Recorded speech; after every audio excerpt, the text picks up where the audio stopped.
Si hay una manera de despertarnos para poder entender, si hay una manera de levantarnos para tomar el poder de nuestra vida.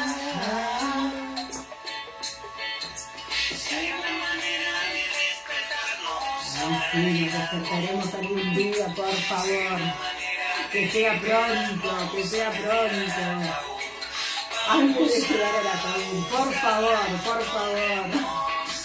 ¿Cómo andan? Muy buenas tardes a todos y a todas. Comenzamos con un nuevo vivo de Enredadas, vivo número 12. Así es. Intentamos irnos de viaje, buscar pendrive por un lado, por el otro, pero... Yo busqué. Sí. Bueno, hay que decir que... ¿Qué sé yo? Bueno, yo no sé ya qué es Adorni, Adorni con su cara de Adorni. Revivió el pendrive, que estaba muerto, ¿no? El dispositivo pendrive estaba te muerto. juro que yo los tenía en un cajón por allá, después otro en una cajita. Y digo, a ver, ¿qué tienen estos pendrive? Hola, gente, ¿cómo están? No los saludé. Claro, no, porque ahora nos comunicamos a través de los documentos Sí. de Drive, no el pendrive como... Nada, quedó totalmente obsoleto. Sí, totalmente. Bueno, totalmente. la suerte que tiene... Me gustaría tiene que nos Gabinete. cuenten ahí en el chat si también hicieron como yo y buscaron pendrive. ¿Qué Claro, encontraron? ¿Vos qué tenés en tu pendrive? ¿Vos qué tenés en tu pendrive? ¿Qué tenés en tu pendrive? Por favor, cosas que se puedan contar. Obvio, ¿no? obvio. ¿Cómo estás, Bueno, Lau? bien, ¿vos? Acá, como dijiste, mira acá. Yo quería estar en las Bahamas, pero Sí, bueno, estamos qué sé acá yo, el Caribe, no sé. Este vivo de Enredadas, no, pero en realidad nos gusta mucho hacer este vivo, así Totalmente, que a pesar del día horrible que dan ganas de quedarse en casa, Así en es. cama, tomando un cafecito con leche, Un Ay, mate. claro, bueno, sí, pero bueno, nada, que... Queremos Acá que nos estamos. acompañen en este vivo porque tenemos muchos temas. Obviamente que, a ver, pasó algo paradójico esta semana porque desde el gobierno estaban esperando que comenzara el Mundial para presentar la declaración jurada de Adorni y con la intención de que el Mundial tapara el escándalo de Adorni. Sin embargo, pasó totalmente lo contrario. El Mundial quedó totalmente invisibilizado. Totalmente.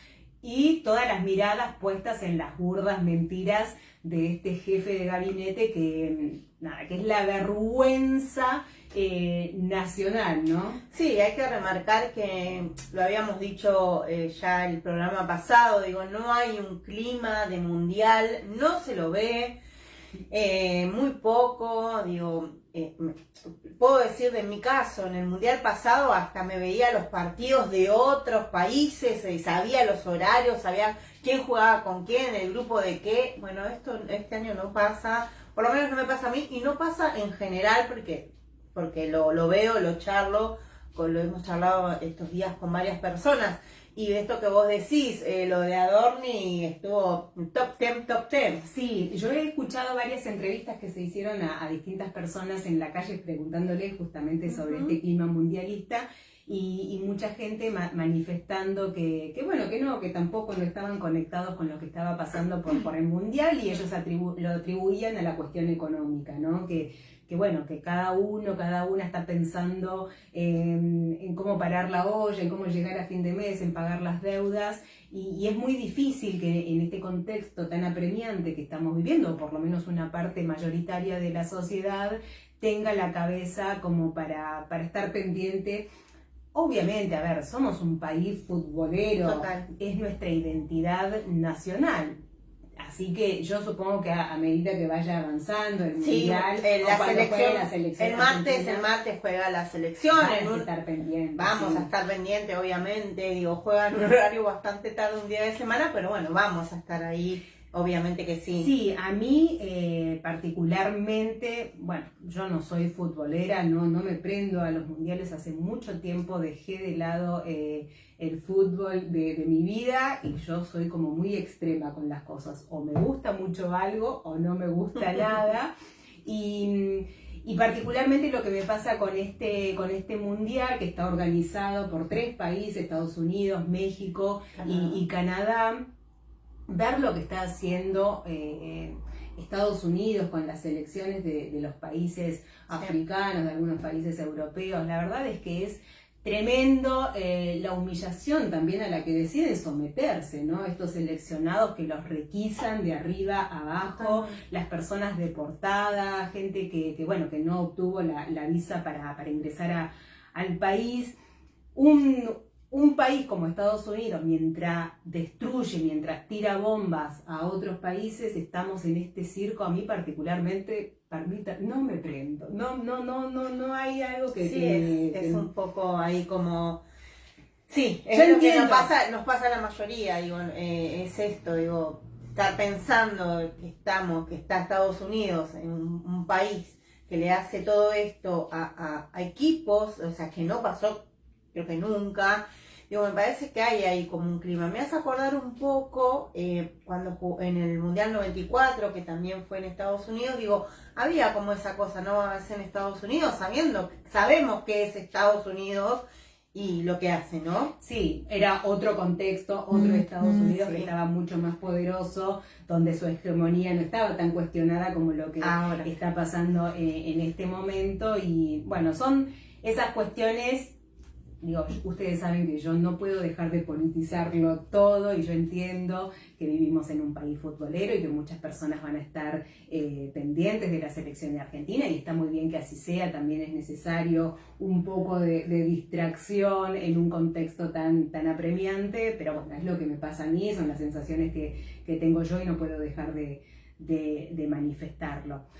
Por otro lado, también queríamos hablar con respecto a las repercusiones, lo que dejó la movilización enorme que se produjo el fin de semana pasado, precisamente el domingo, ¿no? Sí. Cuando finalmente se decidió organizar el velatorio del Indio Solari en la provincia de Buenos Aires, en el partido de Avellaneda, en Villa Domínico. sí, porque si recuerdan el sábado pasado, cuando estábamos haciendo el programa, que también fue un programa medio especial, como que fue en honor al indio, no se sabía todavía dónde se iba a hacer, había varios lugares. Bueno, al fin se hizo en Domínico, en el estadio Gatica. Decir que estuve ahí presente en esa última misa, y que fue muy impresionante, que fue muy emocionante. Las cantidades de historias que pude vivir, y después también que vimos, ¿no? Que se replicaron en la televisión, en Instagram, digo, en todas las redes sociales. Fue muy lindo, ¿no? Sí, yo quiero decir dos cosas. Primero, bueno, nosotras tenemos acá nuestro abanico de nuestro orgullo bonaerense, y lo ratificamos, ¿no? Justamente porque fue la provincia de Buenos Aires quien se hizo cargo de la organización de esta papa caliente, en donde había que poner el territorio para dar lugar a más de 1 millón de personas que se movilizaron, y de la manera en la que se hizo, cuidando a las personas que fueron a despedir a su ídolo, a su referente. Así que en ese aspecto escuchaba a Jorge Macri, el intendente de la capital federal, que venía insistiendo él con esta idea de hacer un muro, sí, de separarse de los bárbaros del conurbano, ¿no? Yo diría más bien que antes de hacer un muro, hace un puente, cruzate, y venía a ver cómo se organizan las cosas en la provincia de Buenos Aires. Totalmente, la organización estuvo muy bien, a la altura de las circunstancias.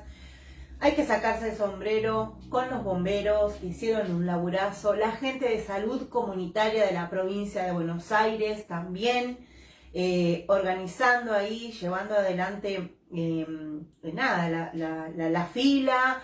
Los voluntarios, las voluntarias. Sí, los compañeros y compañeras que son militantes, no son ni voluntarios ni voluntarios, no, son militantes políticos de distintas organizaciones que fueron los que se hicieron cargo, que estuvieron conteniendo también a las personas, ¿no? Porque yo veía esas imágenes donde estaba el féretro del Indio Solari, que obviamente ingresar ahí era conmovedor para quienes estaban penando por su partida física, y la contención por parte de muchos de esos compañeros abrazándolos, cuidándolos. Así que me parece que eso hay que destacar, sobre todo en un contexto en donde hay una denostación tremenda con respecto a la política y a la militancia en general. Hay que decir que, bueno, justamente si se pudo organizar esto que se organizó, el velatorio del Indio Solari, con más de 1 millón de personas que circularon ese día en Avellaneda, es porque justamente hay un Estado presente que tuvo una reacción rápida, organizó este velatorio en menos de 48 horas, y porque están estos dispositivos, están compañeros y compañeras que están a disposición para cuando se los necesita en estas cuestiones. Que justamente, y esto para mostrar, ¿no?, que el gobierno nacional se lavó las manos con un comunicado diciendo no nos podemos hacer cargo de la organización, de la seguridad, pero a ver, se presentan como que son los más genios del mundo mundial, que dan masterclass en todos lados y no pueden organizar el velatorio de un ídolo popular como el Indio Solari. Sí, se entregaron solos, se entregaron solos, pero ¿dónde están? O sea, miraban apabullados. Yo veía a Alejandra Monteoliva, la ministra de Seguridad a nivel nacional, que decía, no podemos garantizar la seguridad. ¿Cómo que no podés garantizar la seguridad? Y entonces, ¿para qué estás? Andate, presenta tu renuncia si no estás en condiciones de garantizar la seguridad de las personas. ¿Cómo en la provincia de Buenos Aires sí se pudo hacer? Es porque desmantelaron todo el Estado. Entonces, cuando vos necesitas una respuesta inmediata, no tenés de dónde sacar. No tienen, digo, acá claramente se ve el trabajo en red tan importante, ¿no? Bueno, vos mencionabas las postas de salud, ¿no? Sí. Digo, esto, tratando de cuidar a esas personas, teniendo en cuenta que iba a ser una jornada extensa, larga. Obviamente había que contener a esas personas. Es un montón, estamos hablando de 1 millón de personas. Más de un millón, sí. Que comenzó a circular ya desde que se conoció la noticia el viernes de manera aleatoria, espontánea. Bueno, la primera reacción fue ir a la casa del Indio, después la convocatoria en Plaza de Mayo, pero sin dudas que quienes querían ir a despedir a su ídolo necesitaban un lugar fijo para que les dijeran, porque si no iban a andar pululando por todos lados, porque como lo habíamos mencionado la vez pasada, ¿no? Lo que produjo la muerte del Indio era la autoorganización de las personas que obviamente que ya habían decidido de antemano no quedarse en sus casas. Habían tomado la decisión de salir al encuentro con el otro y con la otra para compartir eso que se estaba viviendo. Entonces, sí es necesario un Estado que organice, que se haga cargo. Estamos hablando de una persona que tiene la capacidad de movilizar, pero desde todo sentido, ¿no? Corporalmente, todo lo que se vive cuando muere este ídolo y lo que producen las personas. Y bueno, hay un Estado nacional que no tiene la capacidad de reacción frente a eso. No, digo, y también decir esto, ¿no? Que todos, digo, esperaban, desde el gobierno nacional esperaban que esto sea un descontrol, que los bárbaros rompieran todo, que fuera un desastre, y bueno, lo siento, no fue así. Salió todo bien, la gente se cuidaba entre todos, entre todas. Y otra cosa para destacar, había muchos puestos de venta de comidas, de remeras, de stickers, y todos pudieron laburar. Yo hablé con un montón cuando ya me estaba volviendo y me decían, hoy yo pude laburar y no me importa, al lado mío había otro que vendía lo mismo, pero igual pude laburar, así que eso también es para destacar, porque eran cuadras y cuadras y cuadras, desde Domínico, donde estaba el Estadio Gatica, la cola de gente llegaba hasta Barracas. Sí, por momentos llegó hasta Barracas, más de 90 cuadras de fila. Y digo esto, otra cosa también que me acuerdo, porque me voy acordando, toda la fila era toda una fiesta, pero después me tocó por ahí ya, cuando me fui un poco más adelante, cuando la gente pasaba, ¿no?, a ver el féretro y demás, ya ahí como que caían y ya ese clima de fiesta ya se convertía por ahí un poco, bueno, tristeza, digo, pero igual en la cola se podía ver toda clase de edades, abuelas, de hecho tenemos el registro de una abuela que estaba con su nieta, había de todo, niñeces, la cantidad de niñeces emocionadas, cantando, también hay un video dando vueltas de una niña bailando el tema del indio, que les cuento, es un video que yo todas las mañanas lo pongo cuando me levanto. Me llena de energía ese videito. Así que nada, estuvo muy bueno y esto hay que celebramos que la gente haya también estado a la altura de las circunstancias, con respeto, con amor, y haya podido despedir a esta persona tan importante que fue India. Sí, sin dudas lo que pasó el fin de semana pasado va a seguir dando tela para cortar. Hay muchas aristas de las cuales se puede analizar.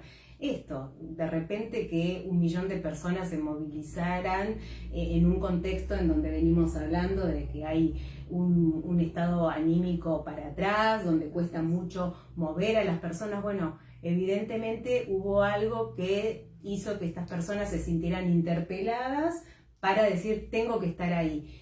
Porque sabemos, quizás muchas de las personas que hicieron la fila, que estuvieron en Avellaneda despidiendo al indio, quizás no eran fanáticas, no fueron nunca a sus recitales. Sin embargo, eso no importaba, porque estaban ahí, porque algo los movió para estar ahí. Así que bueno, seguramente se va a seguir hablando mucho sobre lo que generó la muerte del indio.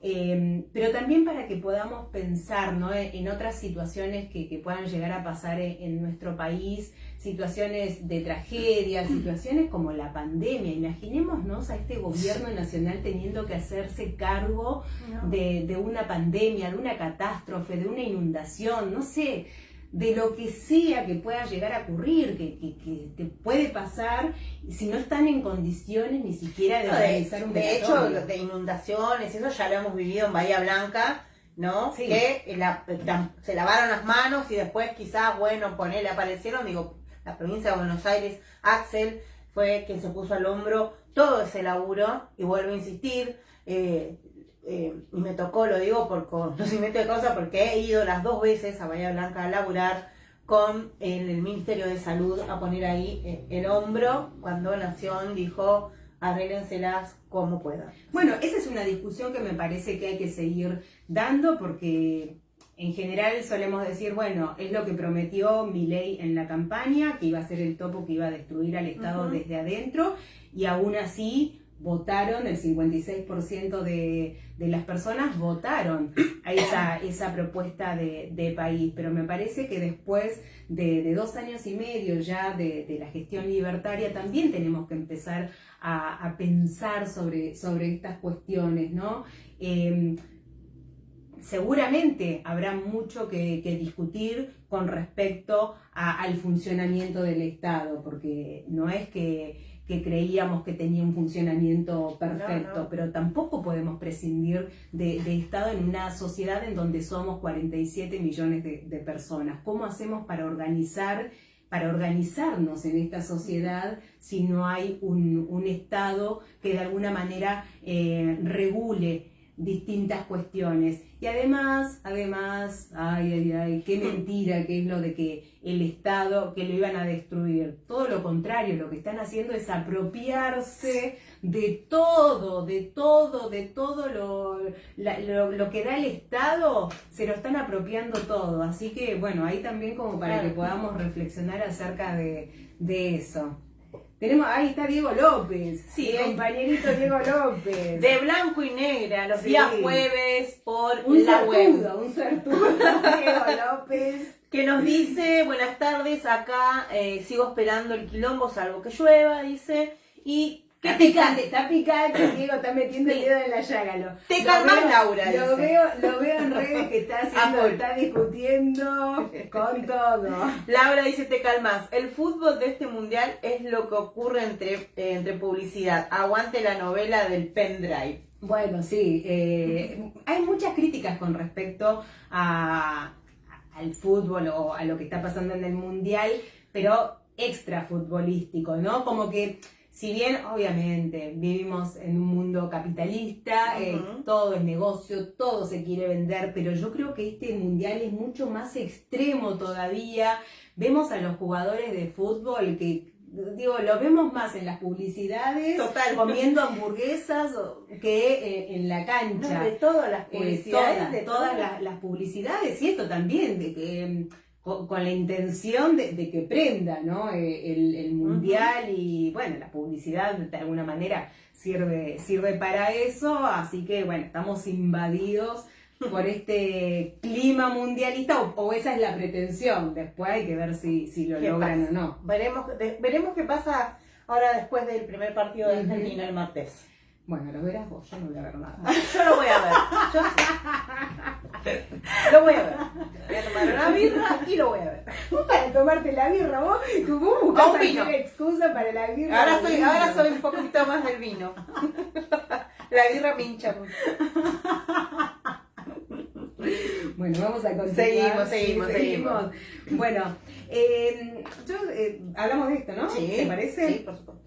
En el marco de Ni Una Menos, este mes se cumplieron 11 años del primer Ni Una Menos, y hay una encuesta nacional que realizaron Subán Córdoba, en donde hay datos que me parece que están interesantes como para poder traerlos acá a la mesa de Enredadas y que podamos seguir discutiendo sobre lo que venimos intentando desde hace 4 años, desde este espacio, que es mantener la agenda de género en la conversación pública, ¿no?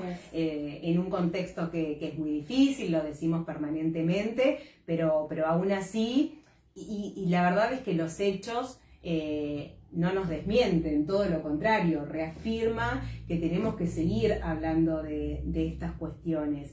Y estos datos, bueno, son elocuentes. 7 de cada 10 mujeres afirman haber sufrido violencia por motivos de género, y 8 de cada 10 desconfían del Poder Judicial. Y cuando hablamos de estas 7 de cada 10 mujeres que dicen haber sufrido violencia por motivos de género, lo hemos dicho infinidad de veces en este espacio, ¿no? La violencia por motivos de género no es únicamente la violencia física, que es la más visible, la más palpable, pero que existen otro tipo de violencias, y por eso es tan apabullante, tan grande el número de mujeres que dicen, sí, yo he sufrido violencia. De 10, 7, o sea, claro, más de la mitad. Sí, pero por eso, bueno, porque nos estamos refiriendo a amenazas, humillaciones, control económico, el uso de la fuerza, la imposición de actos sexuales. Eso me parece que es muy llamativo, ¿no? Porque hemos hablado mucho con respecto a esas cuestiones, y sin embargo todavía sigue estando ahí presente como uno de los hechos a destacar de la violencia que sufren las mujeres, y sobre todo, bueno, dentro del matrimonio, dentro de las parejas, se produce esta imposición de tener relaciones sexuales cuando quizás no tenés ganas, no tenés deseos. Son temas. Estos datos me parece que están buenos, que son importantes para poder seguir pensando, para seguir viendo, bueno, de qué hay que seguir hablando, con qué cosas hay que insistir, qué otras cosas hemos mejorado, porque seguramente en todo este tiempo hubo logros. Hoy voy a ponerme un poco optimista, porque viste que siempre vengo con el vaso vacío. Claro, hoy va a ver el vaso medio lleno. Claro, sí. Y bueno, otra de las cosas que dejó esta encuesta es que estos datos demuestran que la violencia por motivos de género no es únicamente una percepción o una construcción discursiva, sino que tiene que ver con hechos de la realidad, cuestiones concretas que sufren las mujeres y las diversidades. Y esto lo tenemos que remarcar una y otra vez, porque escuchamos infinidad de veces al presidente de la nación para abajo, a un montón de personas negar que exista la violencia por motivos de género, ¿no? Como que es una construcción de las feministas. Sí, o minimizando claro. estas cuestiones, queriendo, digo, pasa con que quieren bajar el tema del no nombrarlo como femicidio, sino que es un asesinato, digo, están constantemente queriendo minimizar estas cuestiones y no soslayar todo. Sí, y además esto también, como que esta violencia que se vive es desproporcionada y es sistemática. Me parece que ahí también es otro de los puntos, porque no estamos hablando de cuestiones aisladas, de una denuncia por acá, esa una, esa otra. No, es sistemático. Si 7 de cada 10 mujeres dice haber sufrido algún tipo de violencia por motivos de género, estamos hablando de esto, de un sistema, ¿no? Que es lo que decimos, es el patriarcado que hace que esto esté totalmente naturalizado dentro de una sociedad y que sí, somos las mujeres, las feministas quienes estamos poniendo el dedo en la llaga porque necesitamos hablar de estas cuestiones en el sentido de que somos las afectadas. Sí, en el sentido de que seguimos teniendo todos los días un femicidio, digo, no. En eso también, ¿no? Digo, no, en lo concreto es eso, el femicidio, la muerte de todos los días que tenemos en nuestro país. Sí, en el caso de Agostina Vega, que generó claramente una conmoción social, según esta encuesta, el 100% de los encuestados, de las personas que participaron de esta entrevista, conocían el caso, sin dudas que fue un tema que ocupó la agenda mediática y eso hizo que no se pudiera escapar a lo que había pasado. Y también es interesante, ¿no? Porque el 80% reconoce, afirma que el Estado, en este caso la provincia de Córdoba, el Estado provincial de Córdoba, actuó mal, ¿no? Y tiene que ver con las alertas, que no se cumplieron los protocolos.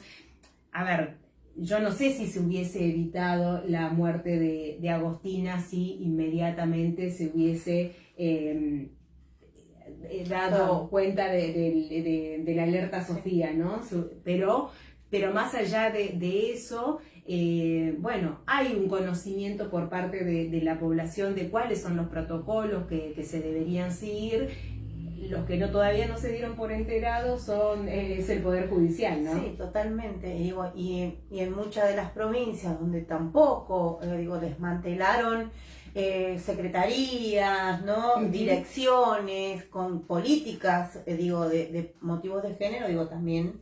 Sí, hay y nosotras venimos hablando sobre el Poder Judicial y que es un Poder Judicial que es un poder del Estado que en general la pasa bien porque no recibe las recriminaciones que reciben los otros poderes del Estado, el Poder Ejecutivo, el Poder Legislativo, que además son castigados por la población cuando no cumplen su trabajo, no votándolos más, ¿no? Claro. En el mejor de los casos. Y sin embargo, con el Poder Judicial eso no pasa. Muchas veces desconocemos quiénes son los fiscales, quiénes son los jueces que toman decisiones, y hay una gran desconfianza por parte de la población, pero que todavía no encuentra cauce en cuanto a quién se le reclama, quién es la cara visible de este Poder Judicial que no está funcionando. Y aparte convengamos también que son personas que uno no elige, por eso obviamente claro. Si vos no la elegís, no viste su cara,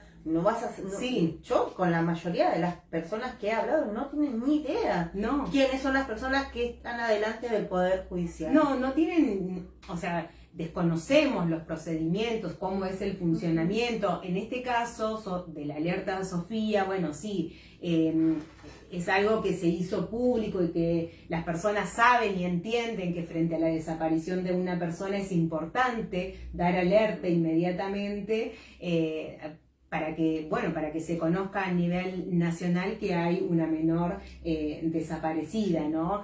Y que cuando vos vas a hacer una denuncia que te digan que no, que vamos a esperar porque por ahí se fue con un noviecito y demás, bueno, esas situaciones generan indignación porque bueno, después pasan las situaciones como las de Agostina, en donde, bueno, no se había ido con ningún noviecito. Estaba siendo asesinada, estaba siendo víctima de femicidio. Entonces, bueno, ese es el descreimiento que hay por parte de este poder y que además también otra de las cosas que dicen las personas es que, bueno, y que lo vimos, ¿no? Con la actuación del fiscal y que fue la compañera Laura Vilches que lo alertó, sí, de que no tienen perspectiva de género y no saben cómo actuar, cómo trabajar frente a los casos de violencia por motivo de género. Y eso es una gran falencia que tenemos que seguir reclamándoles a un poder del Estado que son de los mejores pagos, jueces, fiscales,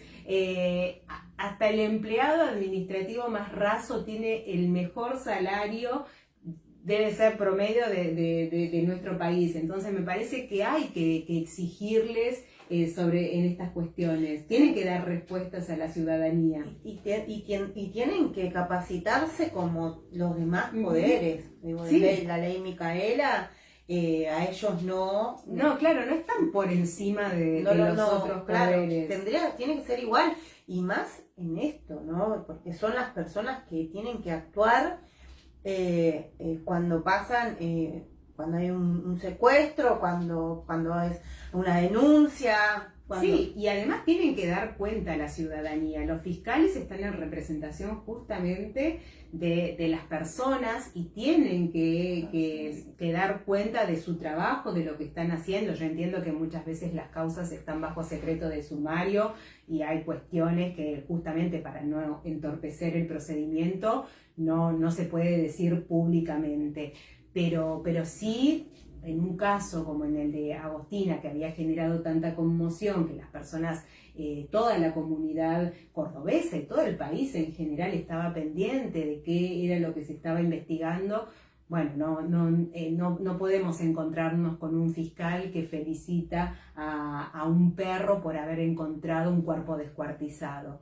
Me parece que eso es tener poca sensibilidad, no entender de lo que estamos hablando, ¿no? Sí, es porque no, también digo, es porque no les interesa, digo, ni un mínimo, digo, para ellos encontraron un cuerpo y listo, nada. Claro, estamos hablando de personas, parece chiste, pero es como que todo el tiempo tenemos que estar aclarando lo obvio en este contexto. Y sí, para finalizar con los datos de esta encuesta, es que el 70% de las personas creen que las víctimas, o sea, las mujeres que van a hacer las denuncias, son estigmatizadas muchas veces en las comisarías, que son... no se les cree, ¿no? Muchas veces. Y entonces, para poder pensar, teniendo en cuenta que lo hemos hablado muchas veces acá también con respecto al proyecto de Carolina Lozada para aumentar las penas para las falsas denuncias, es todo lo contrario, porque en realidad las mujeres no hacen las denuncias y esto no tiene que ver con que no se reconocen como víctimas de violencia de género, sino que decidir no hacer una denuncia es un acto racional en el sentido de que muchas veces las mujeres creen que yendo a hacer la denuncia, el costo-beneficio es porque si vos te tenés que someter primero a estar 5 o 6 horas en una comisaría para hacer una denuncia, para que te traten mal, para que te estigmaticen, para que te traten de mentirosa, quizás hay muchas mujeres que desisten y que dicen, no, prefiero no hacer la denuncia, me callo y sigo con mi vida, trato de reconstruir. ¿Para qué voy a hacer la denuncia? También. ¿Para qué? Pero bueno, en ese aspecto me pareció un dato relevante de esta encuesta justamente cuando estamos discutiendo en este contexto en donde se quiere hacer más difícil para las mujeres para que hagan las denuncias.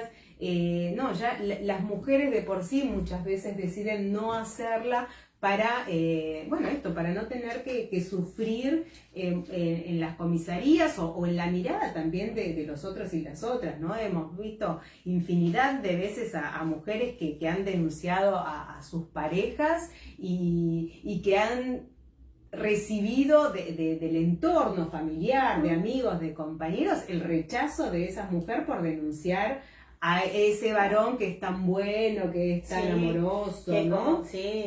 O sea, rompe la familia, o no luchas por tu familia, o se puede arreglar, o sos una exagerada. Sí, Digo, sí. Y un montón de cuestiones, ¿no? Que esto justamente vienen de las personas que están más cercanas. Sí. Imagínate esto que vos decís, que va una mujer a una comisaría que tiene que estar horas esperando que la atiendan, que te atienden como el traste, que ni siquiera a veces te quieren tomar la denuncia porque te dicen no, o te tienen no, que tenés que ir a... Digo, obviamente que esa mujer se va de ahí, o no, termina no haciendo la denuncia, y después, cuando por ahí sabe, que habla con otra mujer que por ahí está pasando por lo mismo, y le cuenta lo que le pasa, y la otra dice, no, yo no voy a ir. Bueno, para finalizar con este tema, hoy que estuvimos hablando tanto sobre el rol del Estado, en este caso también, a pesar de la desconfianza que existe con un poder del Estado como el poder judicial, las personas consideran que el Estado sigue siendo responsable y es el que tiene que dar las respuestas frente a la violencia por motivos de género. Entonces, lo que podemos sacar como conclusión es que las personas no es que están pidiendo que el Estado se retire o que hay que destruirlo, sino que efectivamente funcione y que pueda dar respuestas a las distintas problemáticas de una población. En este caso estamos hablando de la violencia por motivos de género, pero tiene que ver con cualquier tipo de respuestas, como lo veíamos el fin de semana pasado, dando lugar, espacio para poder velar a un ídolo popular. Eso también es una respuesta eficiente del Estado. Bueno, es eso lo que tenemos que también empezar a discutir, ¿no? Sí, por eso prestemos atención. Digo, y hagamos, preguntemos, ¿no? ¿Es importante el Estado o no es importante que intervenga el Estado? Sí, ¿no? y la discusión también sobre su funcionamiento en un contexto en donde también interviene la inteligencia artificial. No podemos soslayar que hay muchos municipios que ya están utilizando los bots, ¿no? También es para pensar, porque yo creo que está buenísimo poder tener ese tipo de herramientas que te dan una respuesta inmediata muchas veces, pero para mí sigue siendo insuficiente, sobre todo pensando en aquellas personas que todavía no tienen acceso por conocimiento, porque no saben, piensan las personas en los adultos mayores, que muchas veces desconocen cómo hacer los trámites de manera digital, y también tenemos que poder darle herramientas humanas para atender a esas personas, más allá de que sí hay que ayornarse, hay que adaptarse y hay que utilizar esas herramientas de inteligencia artificial, de la digitalidad y demás, ¿no? Sí, así bueno, sí, en fin. Vamos a pasar a otro tema. Vamos a saludar al otro Diego, también a Diego McDyer, ahí siempre él fiel. Gracias, Diego, por el aguante. Y acá nos quedó un mensajito que dice de Diego López: voy a llevar a Laura a un recital de rock próximamente. Acá te está haciendo una invitación en vivo y en directo. Me calzo la vitero. Yo la veo a Laura rockera. Igual hoy tiene como un medio... Después se pone yo soy re rockera. ¿Qué te pasa? Solamente que no escucho música, pero tengo toda la onda rockera. Sí, tiene la onda rockera, tal cual. Bueno, en algún momento escuché música. Yo les dije... En algún momento fui futbolera, en algún momento me gustaba la música, pero yo soy blanca o negra, no tengo término medio. Cuando dejé esas cosas, puse toda mi pasión en la política, por eso ahora lo politizo. Claro. Por eso entonces esto de... No puedo hacer muchas cosas al mismo tiempo. Por ejemplo, mi pasión está concentrada en una sola cosa. Les cuento por ahí también, como digo, ella por ejemplo no toma alcohol. El otro día se imagina, si llevo a agarrar alcohol, ¿es alcohol o no? Claro, pero yo prefiero seguir con el agua. Por ahora sigue con el agüita. No tengo término medio, soy extrema, ¿qué va a hacer? No puedo controlarme. Así es. Bueno, vamos a contar un poquito, Lau, lo habíamos contado el sábado pasado que se realizó el 5º Congreso de Políticas para la Igualdad, Producir, Trabajar y Cuidar. Se llevó adelante en la Facultad de Humanidades y Ciencias de la Educación y en la Facultad de Psicología de La Plata, ¿sí? Esto fue el 5 y el 6 de junio, el fin de pasado. Que quedó un poquito también como medio dibujado, o digo, con lo acontecido con el indio.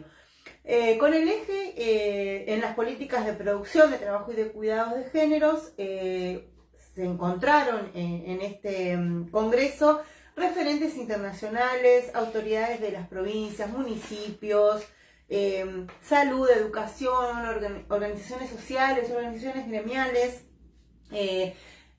feministas, hubo paneles, experiencias, trabajos de investigación, también hubo un emotivo momento en donde se habló a los 50 años del golpe de Estado, ¿no? De Mujeres, Memoria, Pasado y Presente y Futuro, donde hubo personas que forman parte de madres, de abuelas, de hijes, así que bueno, queríamos comentar esto porque nos parece importante, como venimos diciendo, ¿no? Acá hay un Estado que está presente, que continúa, ¿no?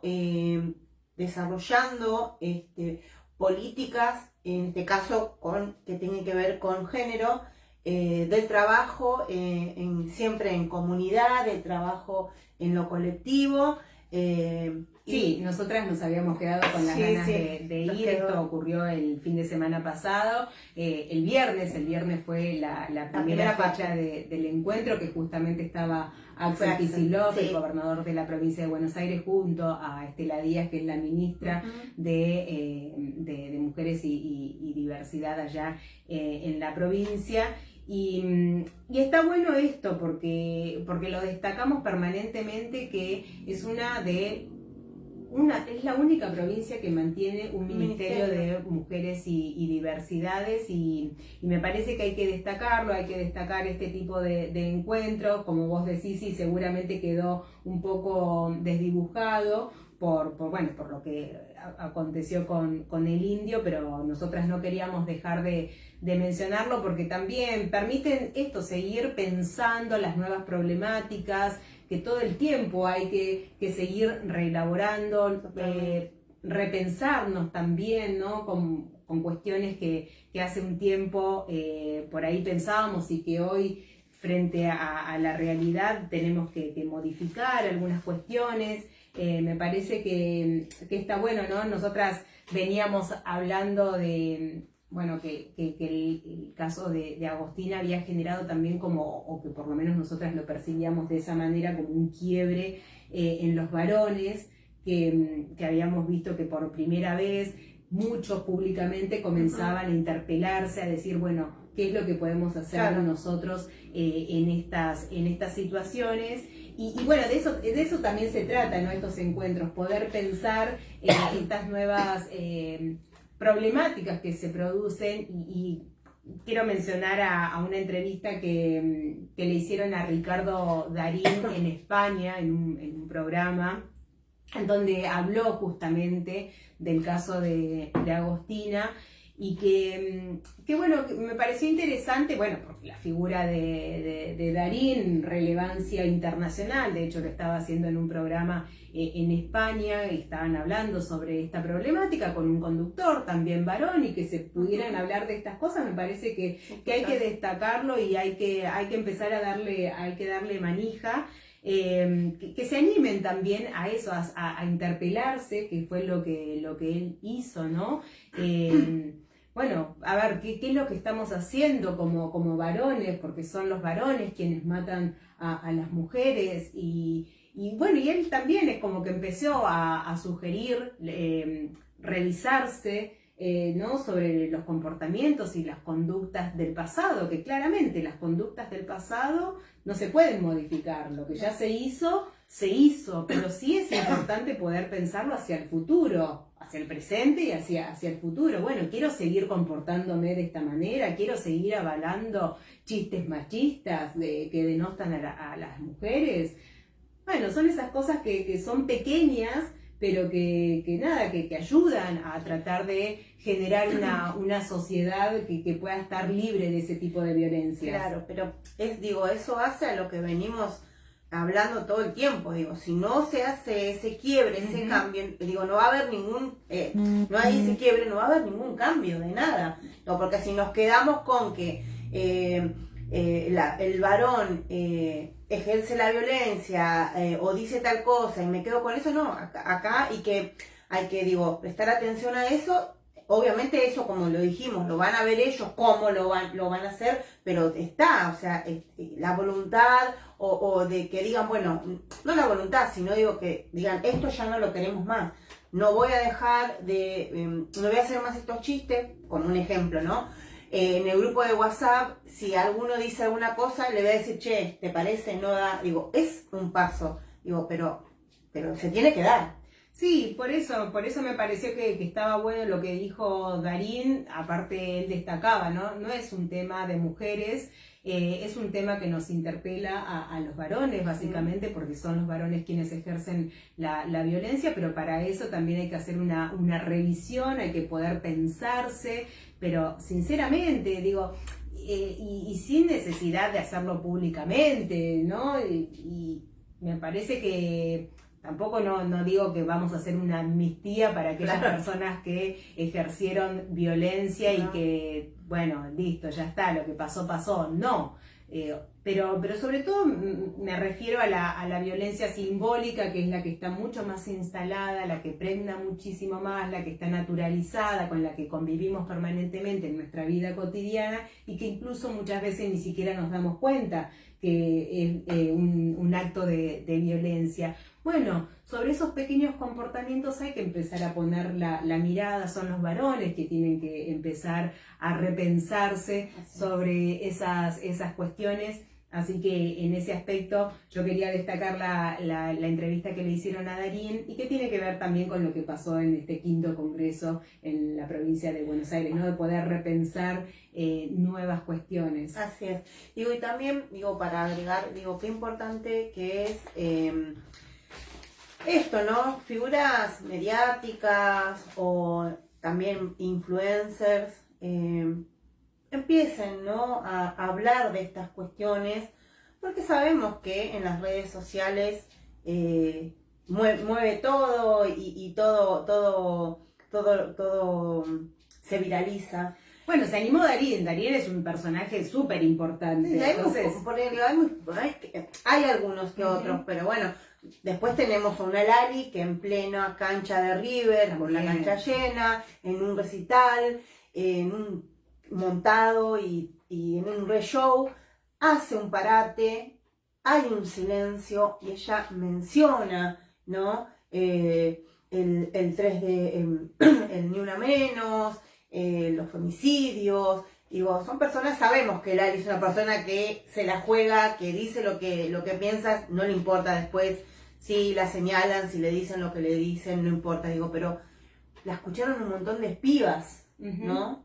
Sí, ahí. Sí, importante. No, Lali es la más, obviamente. Sí. Acá la bancamos mucho por lo que está haciendo y por cómo se la juega en un contexto en donde no es fácil. Y bueno, ella lo vivió en carne propia, pero no le importa, le está yendo muy bien, así que Lali, para adelante. Bueno, otra de las cosas, porque ya vemos que estamos ahí con el queda un ratito. No, pero también seguimos hablando de la violencia en contra de las mujeres. En este caso, no queríamos dejar de mencionar que se cumplió 1 año del arresto domiciliario de Cristina, y hace más de 20 días que distintas organizaciones se manifiestan frente a su casa, a su domicilio en San José 1111, de alguna manera también como para visibilizar la arbitrariedad que se cometió con Cristina, no solamente en condenarla a 6 años de prisión, sino también a inhabilitarla de por vida para ejercer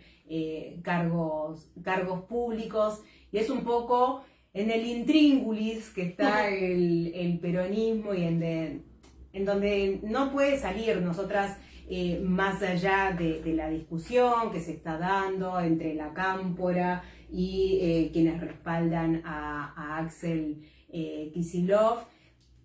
Yo no digo que Cristina esté por fuera de esa interna, no, forma parte de esa interna, pero aún así Cristina está presa de manera arbitraria por un poder judicial que es una inmundicia, y eso no se puede dejar de decir. Después, bueno, podemos tener discusiones con respecto a si consideramos que la estrategia es acertada o no en este contexto, teniendo en cuenta que Pichetto también esta semana pidió debatir en el Congreso para que sea el Congreso quien anule este fallo de la Corte. Yo no sé qué visos de realidad tiene eso que plantea Pichetto jurídicamente. Yo entiendo que la discusión es política, a mí me costó mucho entender, porque por mi formación jurídica yo siempre apelé o prioricé lo legal por sobre lo político. Después, cuando empecé a militar, entendí que las discusiones siempre son políticas y hay que darlas ahí en ese marco. Pero más allá de eso, no podemos negar lo otro, porque, a ver, si fuera por una discusión política, entonces Cristina no cumpliría la sentencia porque la considera arbitraria, saldría todos los días. Sin embargo, ella se somete a este poder judicial que decimos que es una inmundicia, a una corte que totalmente atroz, y sin embargo ella se somete, pide permiso, pues si tiene que ir al médico, cumple con el régimen que le establecieron. Entonces es medio ahí como contradictorio, porque si no nos vamos a presentar a elecciones o vamos a deslegitimar al futuro candidato del peronismo porque se supone que hay proscripción y que la democracia está diezmada en nuestro país, y entonces Cristina no debería cumplir con esa sentencia. Sí. Es medio contradictorio, pero bueno, en esa discusión estamos, pero así más estamos. Allá de eso, y que vamos a seguir dándola, no le escapamos a esa discusión. Lo que pasa es que particularmente a mí lo que me pasa es que yo no quiero seguir contribuyendo a la grieta, si se quiere, que hay hoy dentro de este espacio del peronismo, más relacionado con el kirchnerismo. Yo no quiero contribuir a eso. Supongo que en algún momento uno deberá tomar decisiones, ¿no? Me molesta mucho, sí, que las agresiones por parte de los compañeros y las compañeras, sobre todo los de la base, en donde te los cruzás, los ves, y que después hay cosas que es muy difícil poder recomponer cuando se dicen tantas cosas. Sí, no pasa esto, digo, dicen cosas que después, cuando hay un arreglo, ¿dónde quedan, no? Claro. Eso, digo, ¿cómo después te lo vas a cruzar, te los cruzas y qué pasa? Sí, es medio raro también que se lo acuse de traidor a Axel, y sin embargo aceptemos ahora que de repente El Salvador, el que viene a traer la propuesta, es Pichetto, que fue candidato a vicepresidente de Macri, y que tengan mucho más pluritos los compañeros y las compañeras con la figura de Axel, y sin embargo con Moreno, con Massa, con Pichetto, no pase, ¿no? Con ellos como que las broncas se pasan en los 6 meses, y sin embargo no pasa lo mismo con Axel. Bueno, digo, queríamos mencionar lo de Cristina, porque sí, nos parece que es injusta su prisión. Pero bueno, después está la otra discusión que no podemos soslayarle, que no nos vamos a mirar para otro lado, nos hacemos cargo porque somos peronistas, porque somos kirchneristas. Yo particularmente nunca tuve el cuadro de Perón en la cocina, y empecé a militar y a reconocerme como peronista por Néstor y por Cristina. Soy de las peronistas tardías, soy progresista, no tengo pluritos en decir que soy progresista en un contexto en donde ser progresista parece que está mal. Así es. Pero bueno, nada, nos hacemos cargo de esto que pasa, veremos a ver cómo continúa esta cuestión. Esta cuestión, así es. Bueno, algo más. Iba a pasar, digo, se nos pasó ahí antes de hablarlo de Cristina, los números de contacto que siempre son buenos tener en el caso de que estén atravesando alguna situación por motivos de violencia de género. El 144 es el número en el que podés comunicarte las 24 horas del día, los 365 días del año. Después tenés el 221-5085-988, que es del Ministerio de Mujeres de la provincia de Buenos Aires. Y en Quilmes, el WhatsApp de la Secretaría, porque tenemos Secretaría de Mujeres, Diversidades y Derechos Humanos en nuestro municipio, es el 11 33 31 30 49. Y el CAM, que está en Gran Canaria 1350, en el caso de que quieran hacer una denuncia. Sí, que no necesariamente es una denuncia policial, sino que también puede ser un asesoramiento, ¿no? Sí, porque están las compañeras de la Secretaría de Mujeres ahí en su despacho, quienes muchas veces acompañan a estas mujeres que quizás en un principio no pueden, no es que no quieran, sino que no pueden hacer esa denuncia, ¿sí? Así que también están ahí las compañeras trabajando. Ahí está. Bueno, vamos con nuestra sección. Por supuesto. Sección vergüenza ajena de esta semana. Bueno, comenzamos con la vergüenza ajena número 1 y tiene que ver que frente a la debacle del gobierno de Javier Milei, ahora nos quieren vender a Macri y a Bullrich como las opciones republicanas y honestas. Bullrich, con su doble juego de criticar en público a Manuel Adorni, pero después festeja su cumpleaños y sopla la velita. ¿Y quién está y quién aparece en la foto? Manuel Adorni. Así que, ojo también, aparte hay que recordar que esta dirigente política que la presentan como la republicana es capaz de dar la orden para que le vuelen la cabeza a un pibe que está trabajando en la calle como fotoperiodista. Y también no nos olvidemos nunca de Rafael Nahuel y de Santiago Maldonado. Y por otro lado, Macri hablando desde el púlpito, criticando a Adorni. A mí la verdad es que se me rompe la capocha escuchando a Macri hablando de honestidad. Así que ojo, porque nos quieren meter el perro ahora con Macri y con Bullrich presentándonos como que son republicanos y que son honestos, por favor. No, por favor. No respetan nada, mi vergüenza ajena número 2. Se viralizó en redes sociales una operación que hicieron al hijo del Indio Solari, a Bruno Solari, digo, ni siquiera respetando que había fallecido su papá.